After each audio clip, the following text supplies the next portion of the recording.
the actuator came apart. And if this happens to you, you're going to have to rewind the spring and put everything back together. So I'll show you how everything fits together and an easy way to do that. So the spring drops in with this straight piece down, sits inside this little groove, keeps it from rotating.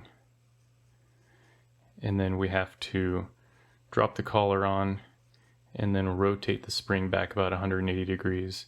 That can be really hard to do just with your fingers, so I found the easiest way I've found to do it is to just use a vise.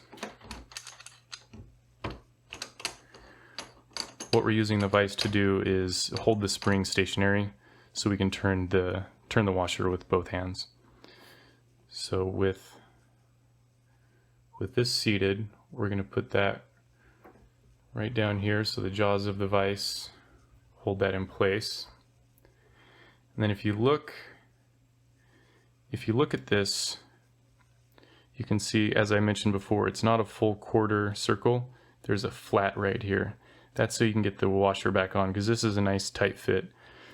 If you were to try and get it on this way, you'll struggle. You'll never get it on. So you drop the washer underneath the corner, and then that flat just goes nicely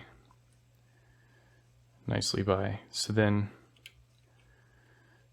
if you recall, the orientation when this was ready to be installed in the lock is about like this, with the washer flat, except the spring was all the way over here.